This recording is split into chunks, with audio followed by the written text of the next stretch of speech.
Yes बेटा 10th class. Now let us see a very important question. बहुत अच्छा question है। देखिए यू आई दिया है x i minus 25/10, f i sigma F I you i दिया है 20 एंड सिग्मा एफ आई दिया है 100। तो हमें थ्योरेटिकली दिया हुआ है देन फाइंड मीन। मीन निकालना है। अब मान लो मीन कैसे निकालते हैं। मीन निकालते हैं डायरेक्ट मेथड से, ऐसे sigma F i x I by sigma F I. तो हम गिवन से लेके चलेंगे, इसको लेके चलते हैं और दोनों तरफ multiplying both the sides by sigma F I से मल्टीप्लाई कर देते हैं। Sigma F I 1/10 into sigma F i x i minus 25 into sigma F I. ये बहुत ध्यान से समझने की बात है। ये हम सोच भी नहीं सकते कि हमें इस क्वेश्चन को ऐसे करना है, लेकिन जब आप एक बार इसको कर लोगे and you will get the idea of this कि हमें यू आई दिया है, ये टर्म दी है, इसको हमें दोनों साइड से सिग्मा एफ आई से मल्टीप्लाई करना है and we will get sigma F I you i 1/10 sigma F i x i minus 25 को बाहर कर दीजिए सिग्मा एफ आई। अब यहाँ से क्या फायदा होने वाला है, देखिए यहाँ से हमें मिलेगा ये सिग्मा एफ आई एक्स आई। कैसे मिलेगा देखिए जरा, हम इस 10 को ले जाएंगे इधर, 200 हो जाएगा। इस 200 को फिर बाद में इधर ले आएंगे। अभी देखिए क्या किया हमने, सिग्मा एफ आई यू आई की वैल्यू यहाँ से रखी 20, सिग्मा एफ आई की वैल्यू रखी 100 और फिर देखिए ये 2500 हो गया। इस 10 को उधर ले गए तो 200 हो गया। इस 200 को इधर ले करके आए तो 2700। सिग्मा एफ आई एक्स आई की वैल्यू आ गई 2700। क्या किया हमने, एफ आई यू आई की वैल्यू रखी, एफ आई की वैल्यू रखी और इस 10 को उधर लेके गए हैं, 200 हो गया। फिर इस 200 को इधर लेके आए हैं, यहाँ से 2500 में 200 ऐड किया and we are getting 2700। Sigma F i x i आ गया 2700 एंड सिग्मा एफ आई हमें दिया है 100। अब क्या है, अब तो कुछ भी नहीं बचा क्वेश्चन में। हमारा जो मीन होता है वो कैसे निकालते हैं, डायरेक्ट मेथड से sigma F i x i by f i, sigma F i and sigma F i x i 2700 and sigma F i 100 था, उनको डिवाइड कर दीजिए, we are getting the mean 27। तो बेटा ये क्वेश्चन थोड़ा सा मुश्किल इसलिए है क्योंकि हमारे दिमाग में ये बात नहीं आ सकती है कि हम सिग्मा एफ आई से दोनों तरफ मल्टीप्लाई कर दें। तो इस पॉइंट को रिमेंबर करके जाना है, पॉइंट टू रिमेंबर। ओके, जब कोई चीज़ याद करके जानी है तो लिख लिया करो पॉइंट टू रिमेंबर। और फिर इसको आपको एग्जाम में ऐसे ऐसे पॉइंट्स को रिवाइज करके जाना होता है जरूर से जरूर, ताकि हमारा ब्रेन समझ जाए कि ऐसी अगर कोई ऑब्स्टेकल आएगी तो उसे कैसे पार करना है। ओके बेटा, and you will have the experience of this sum after doing it again and again. Okay बेटा, yes 10th class. Now let us see very simple question, 1 या 2 मार्क्स में आ सकता है। The mean of 6 plus 2x 5 and 8 plus 4x, कितनी entries दी हैं, 1 2 3 4 entries दी हैं, is 20। Mean they दिया हमारे को, कहता है find the value of x। तो हमें इस वैल्यू x की वैल्यू निकालनी है। तो आपको मालूम है मीन कैसे निकाला जाता है, जितनी भी एंट्रीज दी जाती हैं उन सब का सम बाय उनका नंबर, 1 2 3 4 है तो total number, sum of all the numbers by total number. Mean दिया है 20 and 6 plus 2x plus 5 plus 8 plus 3x by 4, इस 4 को इधर मल्टीप्लाई करेंगे 80 आ जाएगा। इन सबको ऐड करोगे you will get 25 plus 5x and then 5x को यहाँ छोड़ेंगे, 25 को 80 की तरफ ले जाइए and you will get 5x is equal to 55 and x will be equal to 11। तो ये आ गया हमारा मीन। तो कितना सिंपल था। 1 मार्क्स में इस तरीके के क्वेश्चन पूछे जाते हैं और आप इसे बड़े आराम से 2 मिनटों में करेंगे। ये सब करने की जरूरत नहीं है, रफ में इन सबको ऐड कीजिए और 4 से डिवाइड कर दीजिए। रफ में भी कर सकते हैं क्योंकि ये आपके मल्टीपल चॉइस में आ सकते हैं, आंसर लिखना आ सकता है, और जब आपका 2 और 3 मार्क्स में आता है तब आपको ये सब करने की ज़रूरत होती है। ओके बेटा, यस 10th क्लास। देखिए बहुत आसान क्वेश्चन है, 1 मार्क्स में पूछा जा सकता है। क्या कहता है देखिए क्वेश्चन नंबर 7 में, the means of 20 observation is 12। 20 number है, उनका मीन है 12। If each observation is increase by 5, अगर हर ऑब्जर्वेशन में 5 बढ़ा दिया जाए तो नया मीन हमें निकालना है। तो हमारा मीन क्या है, हमारा मीन दिया है 12 and number of the observation 20 दिया है। और मीन क्या होता है, total sum by total number. क्या होता है, total sum by total number. Mean 12 रख दिया, टोटल सम हमें निकालना है और टोटल नंबर था 20। टोटल सम आया हमारा 12 इंटू 20 इज इक्वल टू 240। अब टोटल सम कितना इंक्रीज हो जाएगा, क्योंकि 20 नंबर हैं और हर नंबर 5 बड़ा है, तो टोटल सम इंक्रीज हो गया 100। तो जो टोटल सम है उसको हम क्या लेंगे, इतना इंक्रीज हो गया ना, पुराने में इंक्रीज हो गया 100, तो हमारा नया टोटल सम आया 340।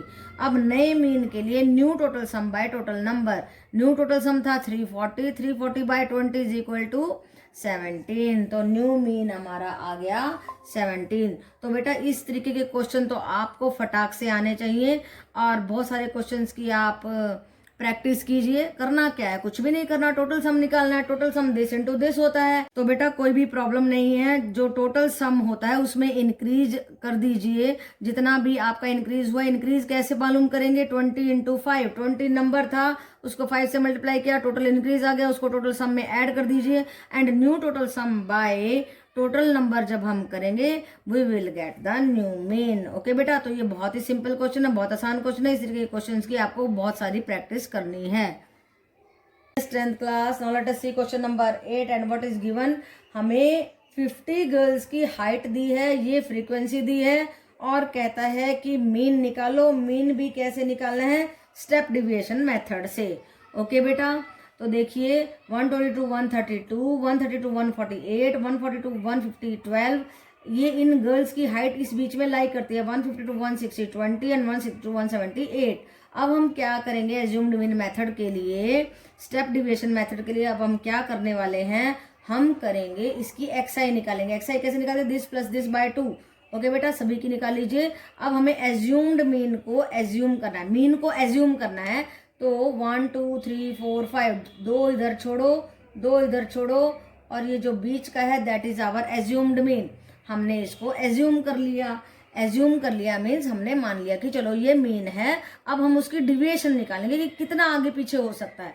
अब देखिए, अब हमने क्या किया, उसके लिए यूआई निकालना है, x i minus A by H, यानी कि हमारी एक्स आई क्या है, ये है, इसमें से इसको घटाएंगे and divide by H, H 10 है, दिस माइनस दिस, जो ये हाइट, इनका जो गैप होता है that is the height, right बेटा। और बिना सोचे समझे अगर आपने लिखना है तो सीधा इसके आगे 0 रखिए, ऊपर घट रहे हैं -1 -2, और नीचे बढ़ रहे हैं 1 2, इस तरीके से कर दीजिए। यही चीज है, सेम टू सेम यही चीज है, जब आप निकालेंगे तो यही निकलेगा।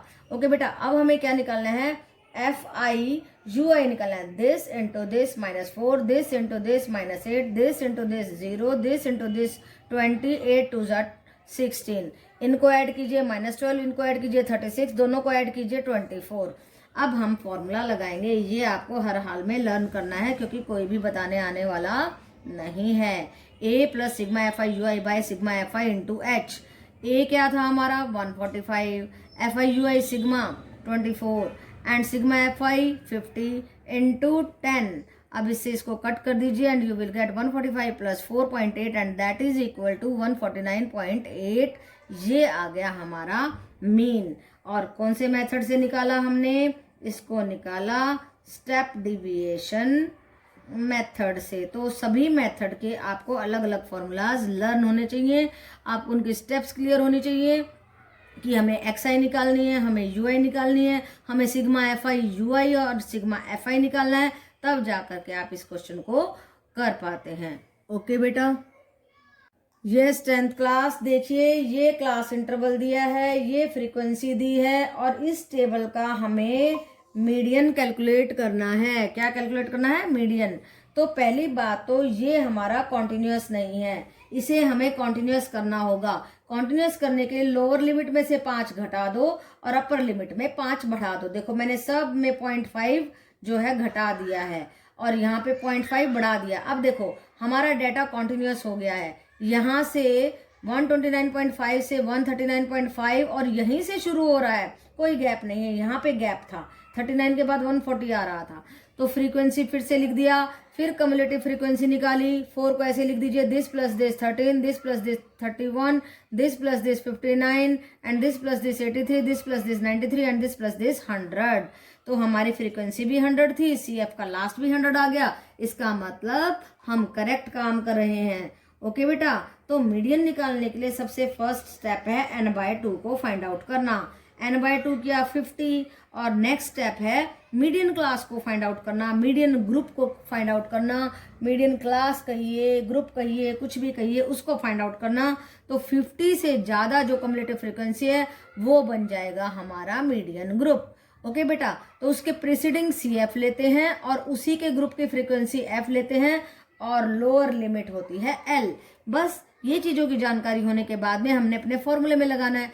L हमारे पास है, n/2 है, CF है, F है, and what is the formula for calculating median is that, जो आप मोस्ट इंपॉर्टेंट है आपको लर्न करना है, L + n/2 - CF/F × H, क्योंकि वहाँ पे आपको कोई भी फॉर्मूले बताने वाला नहीं है। अगर आप इसमें से कुछ भी भूल गए या थोड़ा सा भी गलत लिख दिया, पूरा क्वेश्चन गलत, सारी मेहनत निल। ओके बेटा, 159 L था हमारा 159.5, n/2 50, CF हमने प्रीसीडिंग क्लास का लेना है 31, फ्रीक्वेंसी उसी क्लास का लेना है 28 × H। जब आप इसको कैलकुलेट करेंगे you will gate 159.5 + 190/28 and you will gate 159.5 + 6.79, और इन दोनों को ऐड करेंगे यू विल गेट 166.29। ये आ गया हमारा आंसर। तो ये आपके बड़े क्वेश्चन में 4 मार्क्स में बड़े आराम से आ सकता है, और कुछ भी नहीं है। अगर आपको कॉन्सेप्ट क्लियर है कि हमें मीडियन क्लास कैसे लेनी है, और मीडियन क्लास के बाद में प्रीसीडिंग वाले की हमने कम्युलेटिव फ्रीक्वेंसी लेनी है, उसी ग्रुप की हमें फ्रीक्वेंसी लेनी है, लोअर लिमिट कैसे लेनी है, और सबसे मोस्ट इंपॉर्टेंट बात कि हमारा जो है क्लास इंटरवल कॉन्टिन्यूअस होना चाहिए, नहीं तो क्वेश्चन हो जाएगा गलत। क्योंकि देखो यहाँ फर्क आ जाएगा, ये जो लोअर लिमिट है ये 0.5 में गई हुई है, यहीं पे चेंज हो जाएगा तो आंसर ही गलत आ जाएगा। ओके बेटा, तो ध्यान से काम करना है आपने, सभी फॉर्मूलाज को लर्न कीजिए। स्टैटिस्टिक्स में मुफ्त के नंबर हैं अगर आपके कॉन्सेप्ट्स क्लियर हैं और ये कैलकुलेशंस फॉर्मूलाज आपके सही हैं। ओके बेटा, यस बेटा 10th क्लास देखिए, अब ये क्वेश्चन में हमें क्या दिया गया है। क्वेश्चन नंबर 10 में ये एक्सपेंडिचर्स दिए हैं और ये फ्रीक्वेंसी ऑफ द वर्कर्स दिया है। कहता है कि इतने वर्कर्स का इतना खर्चा है, 40 वर्कर का इतना खर्चा है, 33 वर्कर का इतना खर्चा है। कहता है कि उनका मोड निकालो। तो बहुत आसान क्वेश्चन है, मोड से आसान कुछ भी नहीं है। जब आपको फॉर्मूला याद है तो बहुत आसान, लेकिन फॉर्मूला याद नहीं है तो बेहद मुश्किल। ओके बेटा, तो अब देखिए फॉर्मूला होता क्या है, रट लीजिए सभी फॉर्मूलाज को। मैथ में सारा खेल है फॉर्मूलाज का बेटा, और अगर आपको फॉर्मूलाज याद नहीं है तो नथिंग इज देयर। ओके बेटा, तो अब देखिए, अब जब हमने पहली बात तो मॉडल क्लास को डिसाइड करना है। मॉडल क्लास होती क्या है? मॉडल क्लास होती है सबसे बड़ी फ्रीक्वेंसी। यहाँ पे सबसे बड़ी फ्रीक्वेंसी है 40, उसको लिख दो F1, पीछे वाला F0, आगे वाला F2, राइट। 0 1 2, 1 के पीछे 0, इसको मैं F0 कह रही हूँ, एंड 1 के आगे 2, तो ये आगे वाला हो गया। और ये लोअर लिमिट हो गई है जो हमारी छोटी होती है इस मॉडल क्लास का। इधर वाला लोअर लिमिट, लेफ्ट साइड को lower, L for left, L for lower, and this is upper limit. और H दिस माइनस दिस करके ये रेगुलर होता है 500 आ गया। तो ये सारी चीजें हमें मालूम है एंड फॉर्मूला भी हमें मालूम है, तो कोई प्रॉब्लम ही नहीं है। L + F1 - F0, F1 - F0 यहाँ पे 2 लगा दीजिए, माइनस यहाँ पे F2 लगा दीजिए, इंटू H। फॉर्मूला लर्निंग का भी मैंने आपको तरीका बता दिया। F1 - F0, F1 - F0 minus F2 और 2 यहाँ पे लगा दो। कितना आसान है। L प्लस कर दो, H को मल्टीप्लाई कर दो। L था 500, F1 40 - F0 24 bye 2 into F1 40 हो गया, -24 - 33 into 500, and we are getting 1500 plus 16/23 into 500। और जब इसको कैलकुलेट करेंगे यू विल गेट 1500 प्लस 347.826, और इसको ऐड करेंगे यू विल गेट 1847.826, और ये आ गया हमारा आंसर। ओके बेटा।